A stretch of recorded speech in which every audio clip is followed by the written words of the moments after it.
Nelson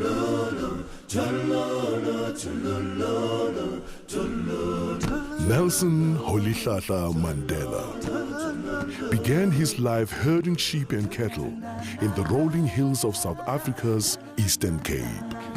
In his autobiography, part of which was written secretly while in prison, Mandela wrote, "I was not born with a hunger to be free. I was born free. Free in every way that I could know. Free to run in the fields near my mother's hut. Free to swim in the clear stream that ran through my village. Free to roast mealies under the stars and ride the broad backs of slow-moving bulls. It was only when I began to learn that my boyhood freedom was an illusion, when I discovered as a young man that my freedom had already been taken from me, that I began to hunger for it." Nelson Mandela's given name, Rolihlahla, literally means tugging at the branches of a tree. But at school, he was given the name of another famous leader. When I went to school, the lady teacher, Miss Mdingane, asked, "What is your name?" I told her my African name, Rolihlahla. She says, "No, I don't want that one. You must have a Christian name." So I say, "No, I don't have one." She says, from today, you are going to be Nelson." So henceforth, he would be known to the world as Nelson Mandela. As the son of a chief, Nelson Mandela had access to the best education available to black people in South Africa at the time. Studying at Fort Hare University, where he first became involved in student protest, his refusal to accept injustice, unfairness, and inequality would last a lifetime. South Africa, 1941. In his early 20s, Nelson Mandela moved to Johannesburg, where he first encountered the racial discrimination that would later become entrenched in law by the apartheid government. Working on the mines and later as a clerk in a law firm, Mandela pursued his law studies and joined the African National Congress, the oldest black political organization in South Africa. It was when I came into the African National Congress that I realized that Xhosas are only a part of the African people. That the task of the ANC was to unite the African people and out of them build a nation. In 1948, the nationalist government was voted into power by the white electorate in South Africa, and the battle lines were clearly drawn.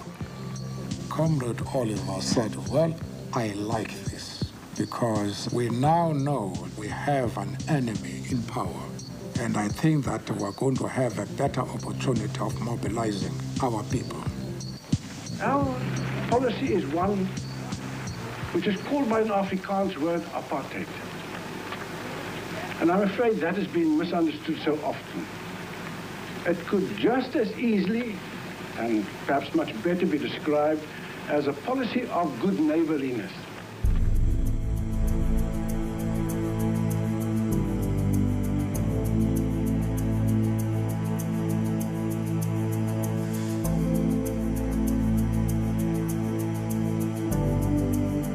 In 1955, the ANC and other organizations called upon people of all races to gather in Kliptown to approve the Freedom Charter, a blueprint for a free, democratic, and multiracial South Africa, in which all races would be treated equally. Nelson Mandela, one of the chief organizers of the gathering, was banned by the government from attending and was forced to watch proceedings from the sidelines. In 1956, the organizers of the Freedom Charter and other leaders in the Congress movement were charged with high treason. The trial was specifically designed to occupy the opposition and keep them out of politics. It dragged on for 4.5 years, and it would be another 40 years before the Freedom Charter finally bore fruit. South Africa, 1960, Sharpeville, a black township in the industrial area south of Johannesburg. A peaceful crowd gathered to protest against the past laws, was shot at by police. 69 people died. The nationalist government imposed martial law. All opposition was banned and thousands were jailed.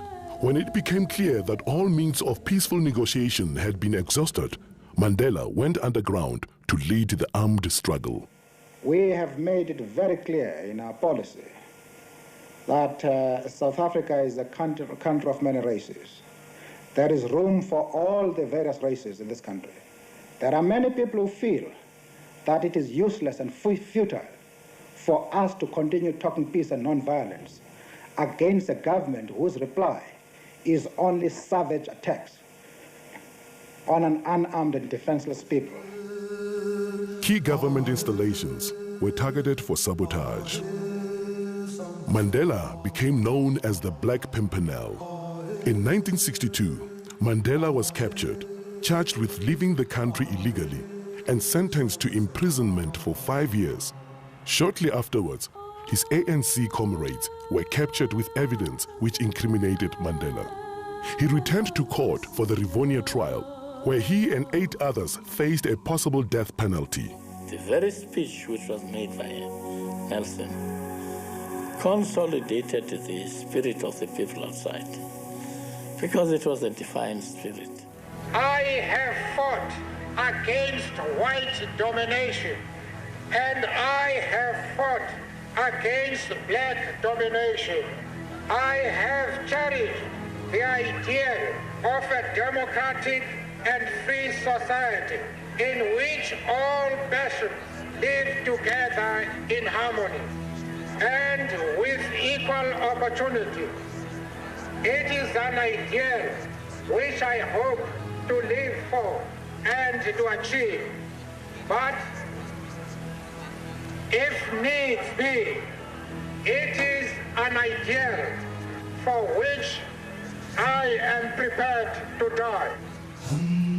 When Nelson Mandela and several of his colleagues were sentenced to life imprisonment in 1964, the political convicts were sent to Robben Island, the bleak island prison off the Western Cape Coast. Nelson Mandela was 45 years old when he became prisoner number 466 of 1964. He would be in his early 70s before he would again be a free man.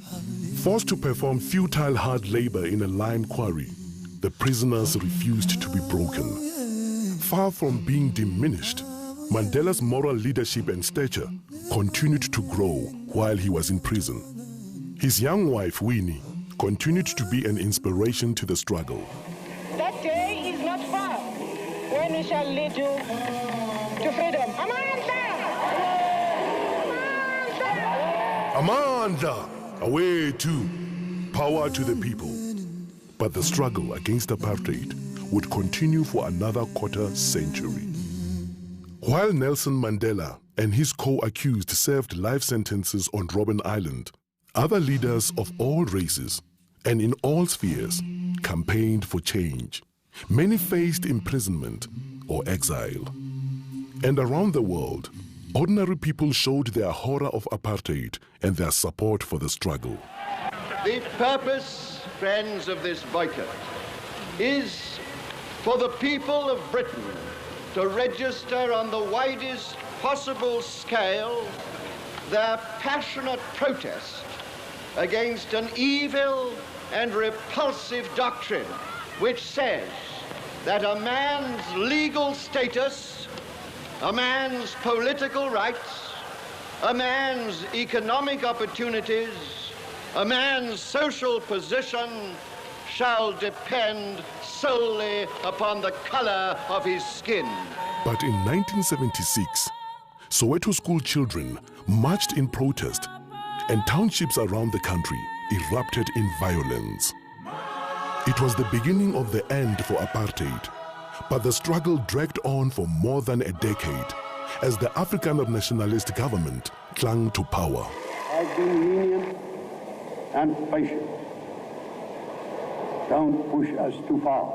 In the late 1980s, amid a tide of world pressure, the South African government was forced to accept the inevitable and began dismantling apartheid.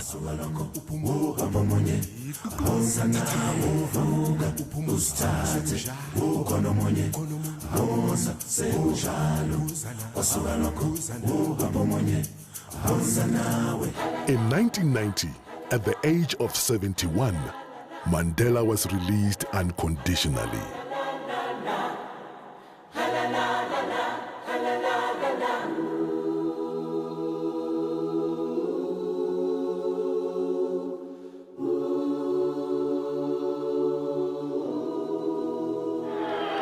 I stand here before you not as a prophet, but as a humble servant of you, the people. I place the remaining years of my life in your hands.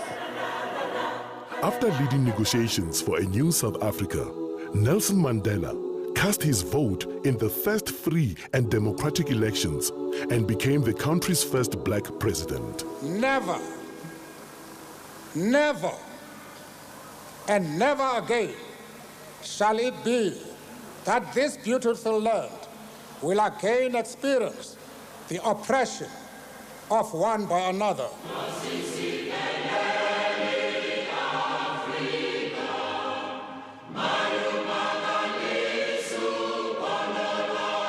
For the duration of his presidential term, and throughout what should have been a well-earned retirement, he has worked tirelessly to entrench the ideals he has so long stood for, becoming universally revered as an icon of leadership and humanity.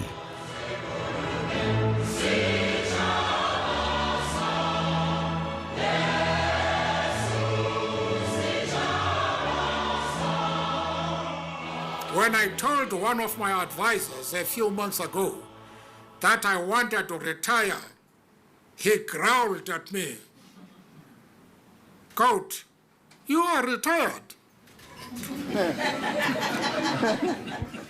If that is really the case, then I should say, I now announce that I'm retiring from retirement.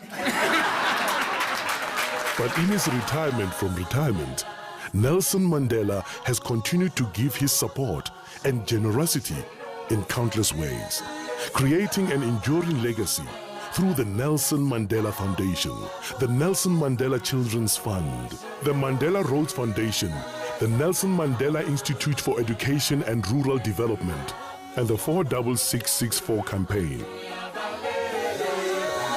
Through 46664, he continues to lend the full force of his extraordinary talent, intellect, and heart to a problem that faces not only his own country, but the world at large. Nelson Mandela, Madiba, we salute you.